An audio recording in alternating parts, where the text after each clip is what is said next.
So there's a giant section of Aikido training that tends to get overlooked and forgotten about all the time, and that's weapons training. Saito Sensei said that you cannot separate the taijutsu and the bukiwaza. You cannot separate the unarmed techniques from the armed techniques. And if you try to do that, Aikido kind of makes no sense. So right now, at a time when a lot of different Aikido practitioners are trying to figure out what Aikido is about, my recommendation would be, let's start focusing on weapons. When I started focusing on weapons, that's when a lot of Aikido became very clear to me, and the taijutsu, all of a sudden I could understand how it worked. So this little video, it's going to kind of give you some ideas maybe to work with the Aikido weapons in a slightly different way than maybe you've previously been working with them.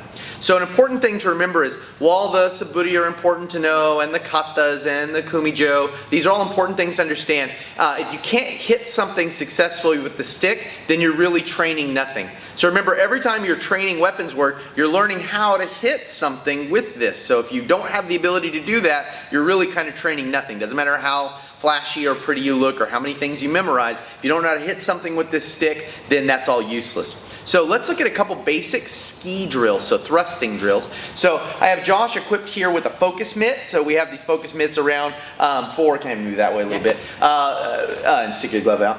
Okay, so we have these drills for, we have these focus mitts for doing boxing drills, but they also work really good with the jo. These are leather. I don't know if they weren't leather, if I would trust it, but these hold up real well to the jo. If you don't have focus mitts, you could draw circles on pieces of paper, stick them on a tree. You could set up all kinds of other things to practice this with. But when you're learning to do this, you need to be able to target fairly well your thrusting practice. So when I'm here like this, what I'm going to do now is I'm going to go ahead and do a subetsuki, and I'm going to try and drive straight into that pad. Now every time I'm doing that, I'm looking right at the center and driving in. Now right now I'm not working to hit this as hard as humanly possible. I'm working to have a target and hit the target every single time.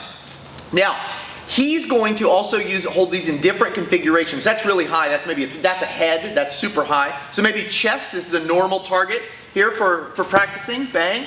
And so I'm going to come into that. Boom. Again, right on target every time. Low. So maybe I have to do a low thrust. So we see this in the third kumijo. I come in here.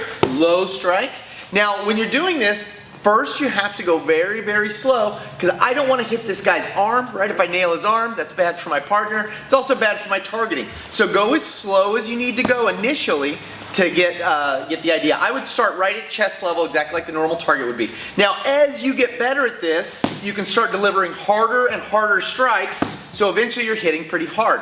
Remember, there's two ways to thrust in Aikido. One of them is the subetsuki, and this is the subet, this sliding action, followed by the delivery of the ski. And there's also just to drive forward and put the jo in. So as I come forward, boom, just driving that in. You need to be able to practice both of those, because both will be important at different times. This is basic targeting for a ski.